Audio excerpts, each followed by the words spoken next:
காவிரியோட குடும்பத்துக்கு பசுபதி பண்ண துரோகத்துக்கு பசுபதிக்கு இதெல்லாம் தேவைதா? நம்ம விஜய் நிவின் குமரன் செஞ்சதுல தப்பே இல்லை அப்படின்னு சொல்லிட்டு நீங்களும் நினச்சிங்கன்னா இந்த வீடியோக்கு லைக் போட்டு தெரிவிங்க. அடுத்தடுத்து என்னெல்லாம் இன்ட்ரெஸ்டிங்கான விஷயங்கள்லாம் நடக்க போகுதுன்னு ப்ரிடிக்ஷன் வாங்க பார்க்கலாம். பசுபதி விஜய் நிவின் குமரன் கிட்ட மாட்டிக்கிட்டு தவிக்கிறத பார்க்கும்போது அப்படியே கண்கொள்ளா காட்சியாக தான் இருக்குது. இங்கே பார்த்தீங்கன்னா விஜய் சொன்ன மாதிரியே காவேரியோட வீட்டுக்கு பசுபதி வந்துடுறாரு. வந்துட்டு அப்படியே தயங்கி தயங்கி நிற்கிறாரு. இங்கே பசுபதியை பார்த்துட்டு எல்லாருமே செம்ம கோவப்படுறாங்க. இப்போ எதுக்காக இவன் இங்கே வந்து நிற்கிறான் அப்படின்னு சொல்லிட்டு பாட்டி சாரதா எல்லாருமே பசுபதியை பிடிச்சி திட்டுறாங்க. என்ன கோவம் வருதா? நீ எதிர்த்து மறு வார்த்தை ஒரு வார்த்தை கூட பேசக்கூடாது. அப்படியே வாயை மூடிட்டு அமைதியாக இருக்கணும். அவங்க பேசுகிறத மட்டும் கேட்டுட்டு நான் சொல்கிறத மட்டும்தான் பண்ணணும் அப்படின்னு சொல்லிட்டு நம்ம விஜய் இருந்துக்கிட்டு சொல்கிறாரு. போயிட்டு இப்போது நீ எல்லாருக்கிட்டேயுமே வந்து மன்னிப்பு கேளு அப்படின்னு வந்து சொல்கிறாரு. அதை கேட்ட பசுபதிக்கு அப்படியே பயங்கர கோவம் வருது. நான் மன்னிப்பு கேட்கணுமா அப்படின்னு சொல்லிட்டு வந்து கேட்குறாரு. அப்புறம் நீ இல்லாமல் வேற யாரு? என்ன நினச்சிட்டு இருக்கிற? நான் சொன்னதை பண்ணாதான் உன் பையன் உனக்கு மறுபடியுமே வந்து உயிரோட கிடப்பான்.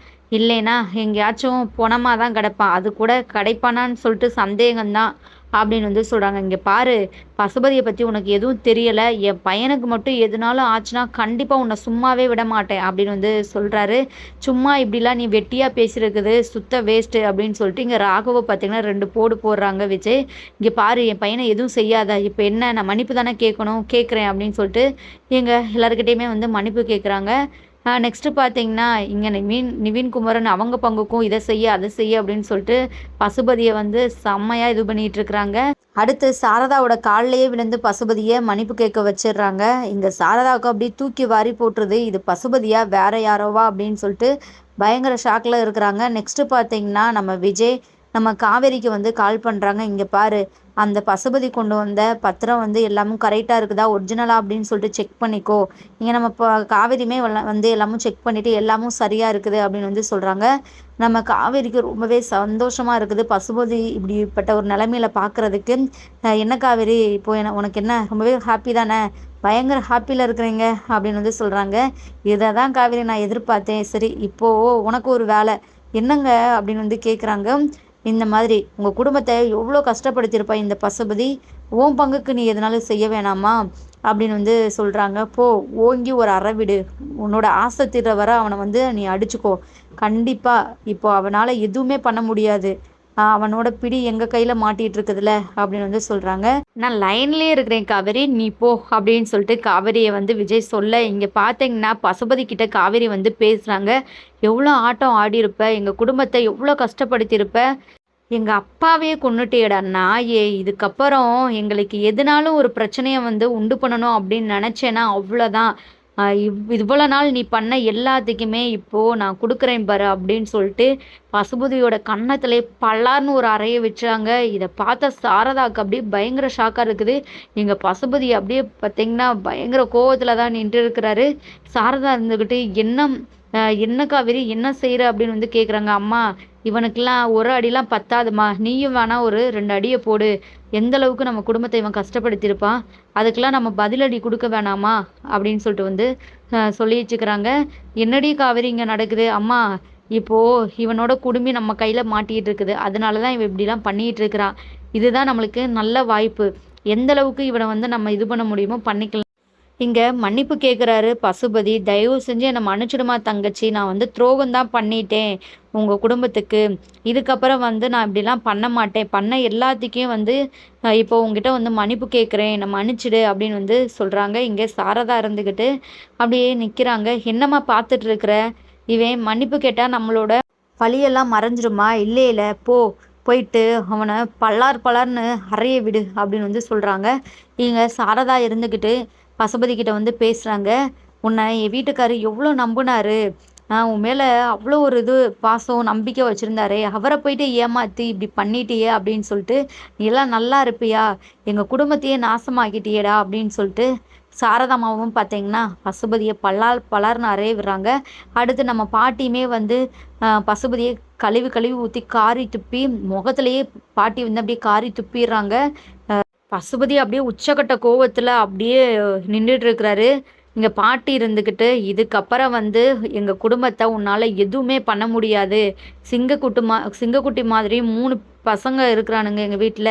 அவங்கள மீறி உன்னால எதுவும் பண்ண முடியுமா?" அப்படின்னு சொல்லிட்டு பசுபதிய பார்த்தீங்கன்னா, அப்படியே செம்மையா வெளுத்து வாங்கிட்டு கன்னத்திலேயே பளர் பளர்ன்னு பாட்டியம்மா விடுறாங்க. எங்க பசுபதி கோவத்த கண்ட்ரோல் பண்ணிட்டு அமைதியா நிக்கிறாரு. அடுத்து பார்த்தீங்கன்னா, எல்லாமும் முடிஞ்சதுக்கப்புறம் இங்க பசுபதி வந்து விஜய் கிட்ட வந்து பேசுறாரு. "இங்க பாரு, நீ சொன்ன மாதிரி எல்லாமும் பண்ணிட்டேன். இப்ப என் பையன் எங்க இருக்கிறான்?" அப்படின்னு வந்து கேட்குறாங்க. "லொகேஷன் அனுப்பிச்சு விடுறேன். வந்து உன் பையன கூப்ட்டு போ. என்ன எல்லாத்தையும் மறந்துடாத. இன்னைக்கு பட்ட நீ அசிங்கம், அவமானம் வாழ்நாள்ல நீ சாகுற வரையுமே மறக்கவே முடியாது. அந்த அளவுக்கு பண்ணிட்டோல்ல. இதுக்கப்புறம் வந்து இனி எங்க பக்கம் தல வச்சு படுப்ப." அப்படின்னு சொல்லிட்டு விஜய் வந்து பேசுறாரு. இங்க பசுபதி இருந்துக்கிட்டு, "இருக்குடா உங்களுக்கு. என் பையன் மட்டும் என் கையில வந்து சேரட்டும். அப்புறம் இருக்குது உங்களுக்கு. இனிமே நான் காவேரியோட குடும்பத்த எக்காரணம் கொண்டும் டிஸ்டர்ப் பண்ண மாட்டேன். தயவு செஞ்சு இப்போ என் பையன் இருக்கிற இடத்த வந்து நீ லொகேஷன் அனுப்பிச்சு விடு. நான் என் பையன பார்க்கணும்." அப்படின்னு சொல்லிட்டு வந்து சொல்றாங்க. "ஃபோன வை வரும் லொகேஷன்." அப்படின்னு சொல்லிட்டு நம்ம விஜய் வந்து பசுபதிக்கு வந்து லொகேஷன் அனுப்பிச்சு விட்றாங்க. இங்க ராகவ் முன்னாடி பார்த்தீங்கன்னா, இன்னுமே செம்மையா பாட்டெல்லாம் போட்டு பயங்கரமா டான்ஸ்லாம் ஆடி நல்லாவே வெறுப்பேத்திட்டு தான் அங்கேருந்து நம்ம விஜய் நிவின் குமரன் வந்து கிளம்புறாங்க. இங்க நம்ம சாரதா பாட்டி பயங்கர சந்தோஷத்துல இருக்கிறாங்க. நம்ம காவேரி கூட ரொம்ப ரொம்ப சந்தோஷத்துல இருக்கிறாங்க. ஆனா கங்கா முகத்துல தான் ஒரு ஈ ஆடல. ஏன்னா பசுபதி ரொம்பவே பொல்லாத கண்டிப்பா இவன் இதோட அமைதியா இருக்க மாட்டா. எதுனாலும் பிரச்சனைய குடுக்கணும் அப்படின்னு சொல்லிட்டு மறுபடியுமே எதுனாலும் வந்து இது பண்ண தான் செய்வா. அப்படின்னு நம்ம கங்கா வந்து பயந்துட்டு இருக்கிறாங்க. ஒரு மாதிரி யோசிச்சுக்கிட்டு. இத பார்த்த காவேரி இருந்துக்கிட்டு, "அக்கா என்னதான் ஆச்சு? நாங்க எல்லாரும் எவ்வளோ சந்தோஷமா இருக்கோம். நீ மட்டும் என்ன எதையோ பத்தி யோசிச்சுட்டு இருக்கிற? மாமா நல்லபடியா வீட்டுக்கு வந்துருவாரு. எந்த ஒரு பிரச்சனையும் இல்ல சரியா? அவ்வளோதான் எல்லாம் முடிஞ்சிருச்சு. நம்ம வீட்டு பத்திரம் கைக்கு வந்துருச்சுல. பாரு அம்மா பாட்டி முகத்துல எவ்வளோ சந்தோஷம்னு பாரு." அப்படின்னு வந்து சொல்றாங்க. இப்போ சந்தோஷப்பட்டுக்க வேண்டியதான். ஆனா இது நிரந்தரம் கிடையாது. கண்டிப்பா அந்த பசுபதி பட்ட அவமானத்துக்கும், அசிங்கத்துக்கும் பழி வாங்கணும் அப்படின்னு சொல்லிட்டு எதுனாலும் பண்ணுவான். அப்போ நம்ம கலங்கி நிக்க போறது உறுதிதான். எனக்கு நல்லாவே தெரியுது. நீங்க வேற அந்த பசுபதிய இன்னுமே வந்து ரொம்பவே வந்து கடுப்பேத்திட்டீங்க, அசிங்கப்படுத்திட்டீங்க. அதெல்லாம் மனசுல வச்சு அவன் என்ன பண்ண போறானோ அப்படின்னு சொல்லிட்டு இங்க கங்கா இருந்துகிட்டு புலம்புறாங்க. அதை கேட்ட சாரதாம்மாவுமே அப்படியே பார்த்தீங்கன்னா, ஒரு மாதிரி யோசிக்க ஆரம்பிச்சுறாங்க. உடனே காவேரி இருந்துக்கிட்டு, "அக்கா என்ன இப்படி பயந்து இது பண்ணிட்டு இருக்கிறா? அம்மாவையும் வந்து அவ கொலப்படி பண்ணிருவா போலயே." அப்படின்னு சொல்லிட்டு, "அக்கா அதெல்லாம் ஒண்ணும் இல்ல. சிங்கம் மாதிரி நம்ம வீட்ட தாங்குறதுக்கு 3 பேர் இருக்கிறாங்க. எதுக்காக நீ பயப்படுற அந்த பசுபதிய நெனச்சு?" அப்படின்னு வந்து சொல்றாங்க. என்னதான் வந்து சொன்னாலுமே எனக்கு ரொம்பவே பயமா தான் இருக்குது. அந்த பசுபதி முகத்த பார்த்தியா? அவ்வளோ ஒரு கொலவெறி. பாரு பார்த்துட்டே இரு. என்ன நடக்க போகுதுன்னு தெரியல. ஆனா ஒரு பெரிய சம்பவம் மட்டும் நடக்க போகுதுன்னு சொல்லிட்டு எனக்கு முன்கூட்டியே தெரியுது." அப்படின்னு வந்து சொல்றாங்க. சாரதா இருந்துக்கிட்டு, "என்னடி இவ என்னென்னமோ சொல்லிட்டு இருக்கிறா? அந்த பசுபதி மறுபடியுமே எதுனாலும் நமக்கு பிரச்சனைய குடுப்பானா?" அப்படின்னு வந்து புலம்ப ஆரம்பிச்சுறாங்க. "அம்மா அதெல்லாம் ஒண்ணும் இல்ல. இதுக்கப்புறம் கண்டிப்பா நம்ம பக்கமே அந்த பசுபதி தலைய வச்சு படுக்க மாட்டான்." அப்படின்னு வந்து சொல்றாங்க. என்னமோ என்ன சொல்றதுன்னே தெரியல. ஆனா ரொம்பவே சந்தோஷமா இருக்குடி. அப்பா ஞாபகார்த்தமா இருந்த வீடு மறுபடியுமே நமக்கே கிடைச்சிருச்சு அப்படின்னு சொல்லிட்டு ரொம்பவே மனசுக்கு சந்தோஷமா இருக்குது அப்படின்னு சொல்லிட்டு பேசிட்டு இருக்கிறாங்க. இங்க பாட்டியுமே ரொம்பவே சந்தோஷம் அப்படின்னு சொல்லிட்டு சொல்லிட்டு இருக்கிறாங்க. அந்த டைம்ல 3 சகலைங்களும் மாசம் என்ட்ரி குடுக்குறாங்க. அத பார்த்துட்டு இங்க நம்ம சாரதாம்மா அப்படியே, "வாங்க தம்பி வாங்க. என்னங்க தம்பி ஏன் இப்படிலாம் பண்ணணும்? அந்த பசுபதி கிட்ட எதுக்காக நமக்கெல்லாம் வம்பு? அவன்லாம் ரொம்பவே பொல்லாதவன்." அப்படின்னு வந்து சொல்றாங்க. "அவன விட நாங்க ரொம்ப பொல்லாதவன் அத்த. அவன் பண்ண துரோகத்துக்கு, அவன் பண்ண ஏமாத்துத்தனத்துக்கு எல்லாத்துக்குமே வந்து அவனுக்கு சரியான ஒரு பாடம் கத்து தந்துட்டோம். இதுக்கப்புறம் நம்ம வழிக்கே வரமாட்டான்." அப்படின்னு வந்து சொல்றாங்க. அதெல்லாம் சரி தம்பி. எப்படி இந்த பசுபதி வந்து எதனால இப்படிலாம் பண்ணா இன்னுமே என்னால நம்ப முடியலையே. எல்லாம் கனவு மாதிரி இருக்குது. யாரு சொன்னாலும் அவன் வந்து இப்படிலாம் இறங்கி வரமாட்டானே. அப்படி என்ன மிரட்டுனீங்க?" அப்படின்னு சொல்லிட்டு வந்து கேட்குறாங்க. "தூக்கிட்டோம் அத்த." "யாருன்னா தூக்குனீங்க? யார தூக்குனீங்க? ராகினிய தூக்கிட்டீங்களா? கடத்திட்டீங்களா?" அப்படின்னு சொல்லிட்டு வந்து இங்க நம்ம சாரதா வந்து கேட்குறாங்க. "ராகினிய எத்தன தடவ தான் நம்ம கடத்த?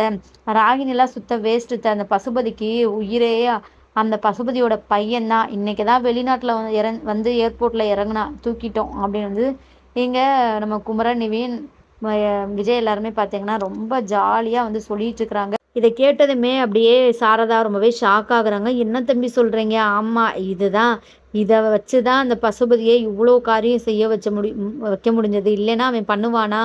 ஆனா, அவன் ரொம்பவே அவமானப்பட்டுட்டான் அப்படின்னு வந்து சொல்றாங்க. நெக்ஸ்ட்டு பார்த்தீங்கன்னா, இங்க 3 பேருக்குமே நம்ம சாரதா வந்து நன்றி சொல்றாங்க. உடனே நம்ம நிவின் குமரன் இருந்துக்கிட்டு, "அத்தை எங்கள விட வந்து நீங்க விஜய்க்கு தான் வந்து நன்றி சொல்லணும். விஜய் தான் இந்த பிளானுக்கு ஆ ஹெட்டே" அப்படின்னு வந்து சொல்றாங்க. உடனே நம்ம சாரதாம்மா வந்து கண் கலங்க ஆரம்பிச்சுட்டாங்க. பாட்டியும் சாரதாம்மாவும் போயிட்டு, எங்க விஜய்கிட்ட வந்து நன்றி சொல்றாங்க. "உண்மையாவே இத நாங்க கொஞ்சம் கூட எதிர்பார்க்கலப்பா. இந்த வீடு எவ்ளோ முக்கியம் தெரியுமா? நான் உன்கிட்ட அன்னைக்கு சும்மா தான் சொன்னேன். அத மனசுல வச்சுக்கிட்டு, இப்போ அந்த வீட்ட எனக்கு மறுபடியுமே வந்து மீட்டு தந்துட்டியேப்பா. இத நான் எப்போதுமே மறக்கவே மாட்டேன். உன்ன போயிட்டு நான் ரொம்பவே கஷ்டப்படுத்திட்டேனே!" அப்படின்னு சொல்லிட்டு வந்து சொல்றாங்க. "அத்தை, நீங்க எனக்கு அத்தை மட்டும் இல்ல, எனக்கு அம்மா. உங்களுக்கு நான் செய்றது கடமை. நான் சந்தோஷமா செய்றேன். சரிங்களா? இதுக்கப்புறம் உங்கள நான் எதுக்காகவும் ஃபீல் பண்ண விட மாட்டேன்." அப்படின்னு வந்து சொல்றாங்க. இத கேட்டதும் நம்ம சாரதாம்மா இருந்துகிட்டு அப்படியே கண் கலங்க ஆரம்பிச்சுறாங்க. எதுவுமே யோசிக்காம அந்த ஒரு செகண்ட்ல நம்ம விஜய வந்து ஹக் பண்ணிர்றாங்க. "விஜய், உண்மையாவே உன்ன மாரி ஒரு பையன் கிடைக்கிறதுக்கு குடுத்து வச்சிருக்கணும்ப்பா. நீ சின்ன பிள்ளையிலேருந்து அம்மா இல்லாம வளர்ந்தவன். உன்ன ஒரு சில டைம்லலாம் நான் ரொம்பவே கஷ்டப்படுத்தி பேசிட்டேன். என்ன மன்னிச்சிடுப்பா. இதுக்கப்புறம் உனக்கு நான் தான்ப்பா அம்மா." அப்படின்னு வந்து சொல்றாங்க. இங்க நம்ம விஜயுமே ரொம்பவே எமோஷனல் ஆயிறாரு. இதெல்லாம் பார்த்துட்டு நம்ம காவேரிக்கு ஒரு பக்கம் சந்தோஷமா இருக்குது. நம்ம சாரதாம்மா, விஜய் 2 பேரையும் இவ்ளோ ஒரு பாசமா பார்க்குறதுக்கு நம்ம காவேரியுமே அப்படியே பார்த்தீங்கன்னா, அப்படியே கண் கலங்கி நின்டுட்டுருக்குறாங்க. ஆனா கங்காவுக்கு வந்து சுத்தமா புடிக்கல. பாட்டியும் சாரதாம்மாவும் ரொம்பவே வந்து புகழ்ந்து பேசுறாங்க நம்ம விஜய. இங்க நம்ம கங்காவுக்கு அப்படியே பார்த்தீங்கன்னா, அப்படியே பத்திக்கிட்டு எரியுது. நெக்ஸ்ட்டு பார்த்தீங்கன்னா, இங்க குமரன் கிட்ட வந்து கங்கா இருந்துகிட்டு, "இப்போ என்ன? இப்போ எல்லா வேலையும் முடிஞ்சிருச்சுல்ல. இன்னும் எதுக்காக இப்படி குத்துக்கல்லு மாரி நின்டுட்டு இருக்கிறீங்க? கஸ்டமர் ஃபோன் மேல ஃபோனு. போயிட்டு கடைய தொறங்க." அப்படின்னு சொல்லிட்டு இங்க கங்கா இருந்துகிட்டு கத்துறாங்க. "ஏன் கங்கா, எதுக்காக கோவப்படுற? இந்தா அவ்வளோதான், இந்தா கடைக்கு கிளம்பிர்றேன்." அப்படின்னு சொல்லிட்டு கிளம்புறாங்க. "நீ இரு கங்கா. இன்னும் கொஞ்ச நேரம் போயிட்டு வந்துற போறேன். நான் கஸ்டமருக்கு திங்ஸ மட்டும் எடுத்து குடுத்துட்டு வந்துடுறேன்." அப்படின்னு வந்து சொல்றாங்க. இங்க கங்கா இருந்துகிட்டு வீட்லயே இருக்கிறாங்க. இங்க நம்ம குமரன் வந்து வெளிய போயிர்றாங்க. நம்ம நிவின்மே சரி, அம்மா ஃபோன் மேல ஃபோன் பண்ணிட்டு இருக்கிறாங்க. அவங்கள போயிட்டு நான் சமாதானம் பண்ணணும் அப்படின்னு சொல்லிட்டு அவருமே வந்து கிளம்பிர்றாங்க. "சரிங்க தம்பி, நீங்க இருங்க. நான் போயிட்டு கிச்சன்ல வேலை இருக்குது. சமைக்கிறேன்." அப்படின்னு சொல்லிட்டு சாரதாம்மா வந்து கிளம்பிர்றாங்க. இங்க பாட்டி, காவேரி, விஜய் வந்து இருக்கிறாங்க. நல்லா ஜாலியா பேசிட்டு இருக்கிறாங்க. அந்த பசுபதி இன்னைக்கு நல்லாவே அசிங்கப்பட்டு போனான். பார்க்கறதுக்கே எனக்கு அப்படியே மனசுல இப்பதான் அப்படியே ரொம்பவே சந்தோஷமா இருந்தது அப்படின்னு சொல்லிட்டு பாட்டி இருந்துக்கிட்டு சொல்ல, இங்க காவேரியுமே பார்த்தீங்கன்னா, அப்படி இப்படின்னு சொல்லிட்டு அவங்களுமே நெறைய விஷயங்கள வந்து சொல்லிட்டு இருக்கிறாங்க. அடுத்து பார்த்தீங்கன்னா, வேலை பார்த்துக்கிட்டே இங்க சாரதாம்மாவும் ஊட ஊட வந்து பேசிட்டு போறாங்க. "உண்மையாவே விஜய் தம்பி, நீங்க வந்து தரமான சம்பவம் தான் பண்ணிட்டீங்க. அந்த பசுபதி அவமானத்துல செத்துருக்கணும். இப்படி நடந்தது. நாங்க அவ்ளோ பேசியுமே ஒரு வார்த்தை கூட பேசலையேப்பா அந்த பசுபதி. அதுதான் எனக்கு இன்னமும் ஆச்சரியமா இருந்தது. மறுவார்த்தை பேசியிருந்தானா அவன் பையன் கதையே நாங்க முடிச்சிருப்போம்ல." அப்படின்னு சொல்லிட்டு இங்க விஜய் இருந்துகிட்டு சொல்ல, அப்புறம் நம்ம சாரதா பாட்டியும் வந்து அப்படியே விஜய வந்து அப்படியே ரொம்ப ரொம்ப புகழ்ந்து பேசிட்டு இருக்கிறாங்க. நெக்ஸ்ட்டு பார்த்தீங்கன்னா, இங்க கங்கா இத கொஞ்சம் கூட கேட்க முடியாம பயங்கர கோவத்துல ரூம்குள்ள போயிர்றாங்க. போயிட்டு யமுனாக்கு கால் பண்ணி பேசுறாங்க. "இங்க என்னால சுத்தமா இருக்கக்கூட முடியலடி. அலப்பற தாங்க முடியல." அப்படின்னு சொல்லிட்டு வந்து சொல்றாங்க. "ஏன்க்கா, என்னாச்சு?" அப்படின்னு சொல்லிட்டு யமுனா கேட்க, "இந்த மாதிரி ரொம்ப ஓவர் ஆட்டமா இருக்குது. நம்ம 2 பேரு புருஷனுங்க தான் இந்த மாரி வீட்டு பத்திரத்த மீட்கிறதுக்கு ஹெல்ப் பண்ணாங்க. ஏதோ விஜய் தான் எல்லாத்துக்கும் காரணம். விஜயால தான் மறுபடியும் கொடைக்கானல் வீட்டு பத்திரம் கிடைச்சது." மாரிலாம் ரொம்பவே பெருமையா தலையில தூக்கி வச்சு இது பண்ணிட்டு இருக்கிறாங்க. அப்படியே கடுப்பாகுது கேட்கும்போதே அப்படின்னு வந்து சொல்றாங்க. "அப்படியாக்கா? அது என்ன பேசினா எல்லாரையும் 3 பேரையும் சேர்த்து தானே வந்து அவங்க பேசணும். ஏன்னா எல்லாருமே தானே இந்த விஷயத்துல வந்து இது க தலையிட்டுருக்கிறாங்க." அப்படின்னு வந்து சொல்றாங்க. "ஆமா. அப்புறம் நீயும் இந்த இடத்துல இருந்தா உனக்கே வந்து பயங்கர கோவம் வரும். நீயே சண்டை போட்டு விட்டுருவ. நானே வந்து கோவத்த கண்ட்ரோல் பண்ணிட்டு இருக்கிறேன்." அப்படின்னு சொல்லிட்டு வந்து இது பண்றாங்க. "இருக்கா, இருக்கா, நானும் கொஞ்ச நேரத்துல கிளம்பி வந்துடுறேன்." அப்படின்னு சொல்லிட்டு யமுனாவும் இங்க கிளம்பி வராங்க. இங்க பார்த்தீங்கன்னா, பசுபதி வந்து தன்னோட பையன அங்கே அந்த இடத்துல இருந்து அழைச்சிட்டு வீட்டுக்கு வந்துறாரு. ராகினி தம்பிய பார்த்ததுமே அப்படியே பார்த்தீங்கன்னா, அழ ஆரம்பிச்சுறாங்க. வந்த அன்னைக்கே உனக்கு இவ்ளோ பெரிய கஷ்டமாடா?" அப்படின்னு சொல்லிட்டு எங்க ராகவ் இருந்துக்கிட்டு, "சத்தியமா என்னால முடியல. அவனுங்க ரொம்ப பண்ணிட்டானுங்க. என்னைய அடி அடின்னு அடிச்சு துவைச்சுட்டானுங்க. அது மட்டும் இல்லாம என் முன்னாடியே வந்து என்னமா வந்து டான்ஸ் எல்லாம் ஆடுறானுங்க. எனக்கு ரொம்பவே அசிங்கமா இருந்தது." அப்படின்னு சொல்லிட்டு இது பண்றாங்க. "ஒண்ணும் நீ கவலைப்படாத ராகவ். பார்த்துக்கலாம், அவனுங்களுக்கு இருக்குது, மொத்தமாக வச்சு செய்கிறேன் அப்படின்னு சொல்லிட்டு இங்கே பசுபதி இருந்துக்கிட்டு சொல்ல, அது மட்டும் இல்லாமல் பசுபதி அங்கே காவிரியோட வீட்டில் என்னெல்லாம் நடந்துச்சு அப்படின்னு சொல்லிட்டு இங்கே ராகவ்கிட்டையும் ராகினிக்கிட்டேயும் வந்து சொல்கிறாங்க. அதை கேட்டு எல்லாருமே ரொம்ப ரொம்ப ஷாக் ஆகுறாங்க. ஆனால் ராகவுக்கு இந்த விஷயம் ஆல்ரெடி தெரிஞ்சது தான் அங்கே இருந்தப்போ. ஆனால் ராகினிக்கு வந்து இதை கேட்டு பயங்கர வருது. அப்பா, அந்த காவேரி எல்லாரும் உன்னை அடிச்சிருக்கிறாங்களா, கண்டிப்பாக சும்மாவே விடக்கூடாது, அந்த காவேரியை பாருங்க என்ன பண்ணுறேன்னு சொல்லிட்டு. அது மட்டும் இல்லாமல் உங்களுக்கு ஒரு விஷயம் தெரியுமா, அந்த வீட்டில் 2 பேர் ப்ரெக்னெண்ட்டாக இருக்கிறாங்க, கங்கா காவேரி 2 பேருமே வந்து கர்ப்பமாக இருக்கிறாங்களா அப்படின்னு சொல்லிட்டு வந்து சொல்கிறாங்க. இதை கேட்ட பசுபதிக்கு என்னம்மா என்ன சொல்கிற அப்படின்னு சொல்லிட்டு ஷாக் ஆகுறாங்க. உங்களுக்கு விஷயம் தெரியாதா, எனக்கே இப்போதான்ப்பா தெரியும், அஜய் தான் சொன்னார் அப்படின்னு வந்து சொல்கிறாங்க. இருக்கட்டும் இருக்கட்டும், பார்த்துக்கலாம், எல்லாத்துக்கும் சேர்த்து மொத்தமாக கொடுக்கலாம், குழந்தை வரப்போகுதுன்னு சொல்லிட்டு ரொம்ப ஆட்டம் ஆடிட்டு இருக்கிறாங்க, ரொம்ப சந்தோஷமாக இருக்கிறாங்களா அந்த வீட்டில், அந்த குழந்தையே இந்த உலகத்துக்கு வராமல் உண்டு பண்ணிடலாம் அப்படின்னு சொல்லிட்டு இங்கே பசுபதி இருந்துக்கிட்டு சொல்லிட்டு இருக்கிறாரு. நெக்ஸ்ட்டு குமரன் வீட்டுக்கு வந்துடுறாரு. எல்லாருமே சேர்ந்து சாப்பிட்டுட்டு ரொம்பவே ஜாலியாக பேசிகிட்டு இருக்கிறாங்க. கொஞ்ச நேரம் அப்புறம் யமுனாவுமே வந்துடுறாங்க. யமுனா வந்ததுமே இங்கே சாரதா வந்து விஷயத்த வந்து சொல்கிறாங்க. ரொம்பவே சந்தோஷமாக வந்து சொல்கிறாங்க. ஆனால் யமுனா இருந்துக்கிட்டு கேஷுவலாக வந்து கேட்குறாங்க, எல்லாம் தெரியுமா, எல்லாம் அக்கா சொன்னா அப்படின்னு சொல்லிட்டு. நெக்ஸ்ட்டு பார்த்தீங்கன்னா இங்கே நம்ம விஜய் இருந்துக்கிட்டு சரி நான் ரூமுக்கு போகிறேன், காவேரி வாணி அப்படின்னு சொல்லிட்டு இங்கே யமுனா கிட்ட பேசிட்டு கிளம்பிடுறாங்க. இங்கே யமுனா கிட்ட வந்து நம்ம காவேரி வந்து பேசுகிறாங்க. ஆனால் யமுனா வந்து கொஞ்சம் கூட காவேரி கிட்ட வந்து முகம் கொடுத்து பேசலை. என்னதான் ஆச்சு, நல்லா தானே பேசினா, இப்போ ஏன் இப்படிலாம் பண்ணுறா அப்படின்னு சொல்லிட்டு காவேரி வந்து இது பண்ணுறாங்க. நெக்ஸ்ட்டு பார்த்தீங்கன்னா இங்கே யமுனாவும் கங்காவும் ஒரு மாதிரி ஜாடையாக காவேரியை பேச ஆரம்பிச்சுறாங்க. யமுனா கிட்ட வந்து சாரதா இருந்துக்கிட்டு விஜயை பற்றி வந்து பெருமையாக பேசுகிறாங்க. உடனே யமுனா இருந்துக்கிட்டு இங்கே பாரு, உன் புராணத்தெல்லாம் நீ அன்ட்டு போயிட்டு வை, உன் பணக்காரன் மருமகன் புராணத்தை என்கிட்ட வந்து பேசாத அப்படின்னு சொல்லி, ஏன்டி வந்தது இப்படிலாம் பேசிகிட்டு இருக்கிற, ஆல்ரெடி நீ கங்காக்காவை தான் ரொம்ப கஷ்டப்படுத்திட்டு இருக்கிறியே, என்ன குமரன் மாமானா உனக்கு அவ்வளோ கேவலமா, எங்கள் ரெண்டு வீட்டுக்காரருமே என்ன அந்தளவுக்கு என்ன மட்டமானவங்களா, எதுக்கு ஒர்த்தில்லாதவங்களா, அவங்கள எப்போதுமே நீ அந்தளவுக்கு இது பண்ணி பேச மாட்ற, விஜயை மட்டும் விஜய் என்ன எல்லாத்தையும் மறந்துட்டியா, ஒரு காலத்தில் விஜயை வந்து நீ எப்படிலாம் பேசின, இப்போது அதே வழி இப்படிலாம் பேசுதுன்னா ஐயோ ஏற்றுக்கவே முடியலை, எப்போ எப்படி மாறுவாங்கன்னே தெரியலப்பா சாமி அப்படின்னு சொல்லிட்டு இங்கே யமுனா இருந்துக்கிட்டு பேச உடனே ஏய் வாயை மூடு, வாய் இருக்குன்னு சொல்லிட்டு என்ன வேணாலும் பேசுவியா, பல்ல தட்டிடுவேன் அப்படின்னு சொல்லிட்டு சாரதா இருந்துக்கிட்ட சொல்ல, உடனே இங்கே கங்கா இருந்துக்கிட்டு ஆமாம் அவள் பேசுனதில் என்ன தப்பு அப்படின்னு சொல்லிட்டு வந்து கேட்குறாங்க. இங்கே காவேரிக்கு ஒரு மாதிரி கஷ்டமாயிடுது. இங்கே பாட்டி இருந்துக்கிட்டு நீங்கள் 2 பேரும் காவேரி மேலே பொறாமையில் தாண்டி இப்படிலாம் பண்ணிகிட்டு இருக்கிறீங்க, காவேரி எப்படி இருக்கிறா, அவள் யார் மேலேயாச்சும் பொறாமப்படுறாளா, எல்லா பேரும் நல்லா இருக்கணும் அப்படின்னு சொல்லிட்டு தான் நினைக்கிறா, ஆனால் நீங்கள் 2 பேரும் எதுக்காக இப்படிலாம் இருக்கிறீங்க, சி நீங்களாம் அவள் கூட தான் பிறந்தீங்களா அப்படின்னு சொல்லிட்டு எனக்கே வந்து ரொம்பவே அதிர்ச்சியாக தான் இருக்குது அப்படின்னு வந்து சொல்கிறாங்க. இங்கே பாருங்க பாட்டி, ரொம்ப ஓவராக பேசிகிட்டு இருக்காதீங்க அப்படின்னு வந்து சொல்கிறாங்க. நான் ஓவராலாம் பேசலை, சரியாக தான் பேசுகிறேன் அப்படின்னு சொல்லிட்டு வந்து இது பண்ணுறாங்க. அப்புறம் கங்காவும் யமுனாவும் பார்த்தீங்கன்னா விஜயை ஒரு மாதிரி வந்து கேவலமாக பேச ஆரம்பிச்சிடுறாங்க.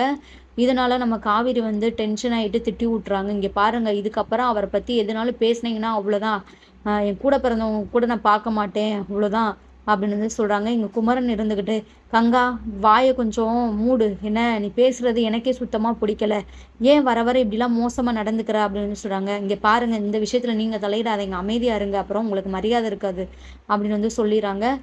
நெக்ஸ்ட்டு பார்த்தீங்கன்னா இங்கே காவிரி வந்து கங்கா கூட பயங்கரமாக வந்து சண்டை போடுறாங்க. இதுதான் உனக்கு லாஸ்ட், உங்கள் 2 பேருக்குமே இதுதான் லாஸ்ட்டு, இதுக்கப்புறம் என் வீட்டுக்காரர் வந்து எதனாலும் மரியாதை இல்லாமல் பேசுனீங்கன்னா அவ்வளோதான், நான் வந்து என்ன பண்ணுவேனே தெரியாது, என்னடி பண்ணுவேன், என்ன அடிச்சிடுவியா அப்படின்னு சொல்லிட்டு கங்கா இருந்துக்கிட்டு கேட்க, அடிக்கிறது கூட தயங்கவே மாட்டேன் அப்படின்னு சொல்லிட்டு வந்து சொல்கிறாங்க. அடி அடி அப்படின்னு சொல்லிட்டு இது பண்ணுறாங்க.